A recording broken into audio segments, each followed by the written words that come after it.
So just let me follow your line of logic. You're saying it's inappropriate for the Democrats to meet with a foreign country, Ukraine, but it's not inappropriate for your campaign, for Donald Trump, to meet with the Russians. What do you mean the Russians? Who did this woman work for at the time? Do you know? Well, this is the question, Mr. Gorka. I mean, this is what investigators are obviously trying to. What is the answer? What is her connection to the Kremlin? There was no connection. She was a private lawyer who had an interest with regards to the Russian adoption program and used a pretext to get a meeting with the campaign, which the campaign representatives almost immediately realized was not done in good faith. This is the woman, Natalia Veselnitskaya, at the center of a storm over a meeting with Donald Trump's son in June 2016. You wake up one morning and find you're the focus of all the high-ranking upstream media.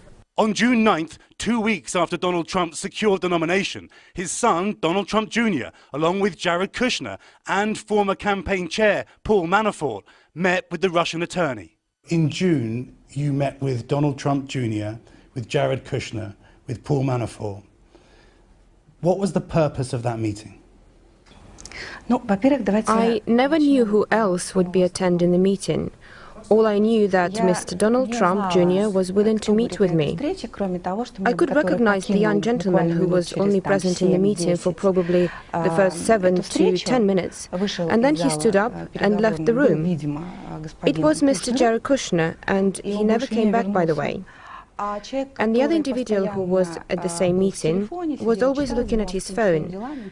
He was reading something. He never took any active part in the conversation. That was Mr. Manafort. They had the impression, it appears, that they were going to be told some information that you had about the DNC. How did they get that impression? It's quite possible that maybe they were looking for such information. They wanted it so badly. And this morning, she denies claims she is connected to a Russian government effort to aid Donald Trump's presidency. Have you ever worked for the Russian government? Do you have connections to the Russian government? No.